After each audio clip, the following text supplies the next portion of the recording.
Hello everyone, এখন আমরা দেখব জাতিগিজিতে কিভাবে এসএমএস সার্ভিসেস অন করতে হয়। সর্বপ্রথম আমরা ম্যানেজ শপে যাব এবং এসএমএস সার্ভিসেসে ক্লিক করব। প্রথমে আমাদের বাল্ক এসএমএস বিডিতে একটা অ্যাকাউন্ট ক্রিয়েট করতে হবে। সেই জন্য আমরা বাল্ক এসএমএস বিডি অপশনটিতে ক্লিক করব। তারপর আমাদের ফোন নাম্বার দিয়ে আমাদের রেজিস্ট্রেশন কমপ্লিট করতে হবে। একটা জিনিস খেয়াল রাখতে হবে, এখানে এমএনপি অপারেটর নাম্বারগুলো কাজ করবে না।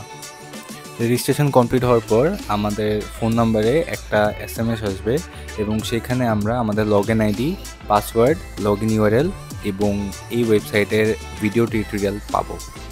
তারপর আমরা মেসেজে আসা লগইন ইউআরএলটাতে যাব এবং এসএমএসে আসা লগইন আইডি পাসওয়ার্ড দিয়ে লগইন করব এবং রেজিস্ট্রেশনের বাকি ধাপগুলো পূরণ করার জন্য আমরা মেসেজে আসা ভিডিও টিউটোরিয়ালটি দেখে নিব।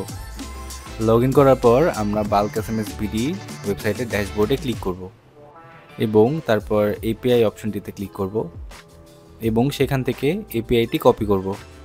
কপি করে সেটা আমরা জাতিগিজি অ্যাপে এপিআই কি অপশনটাতে বসাবো। তারপর আমরা সেন্ডার আইডিতে ক্লিক করব, তারপর সেন্ডার আইডি রিকোয়েস্টে ক্লিক করব। এখানে আমরা বেশ কয়েকটা সেন্ডার আইডি দেখতে পারি। এর মধ্যে যেটা অ্যাপ্রুভড হয়েছে আমরা ওই সেন্ডার আইডিটা কপি করব এবং সেটা জাতিগিজিতে বসিয়ে দিব।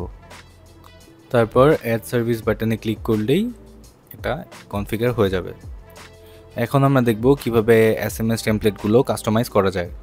এইখানে প্রত্যেকটা অর্ডার স্ট্যাটাসের জন্য একটা করে এসএমএস টেমপ্লেট বানানো আছে এবং আমরা চাইলে এই টেমপ্লেটগুলো অ্যাক্টিভ রাখতে পারি অথবা ইনঅ্যাক্টিভ রাখতে পারি। আমরা যদি কোনো টেমপ্লেট ইনঅ্যাক্টিভ রাখি তাহলে অর্ডার স্ট্যাটাস চেঞ্জ করলে কাস্টমারের কাছে এসএমএস যাবে না। আমরা চেষ্টা করব আমাদের মেসেজটা যাতে 120 লেটারের মধ্যে হয়।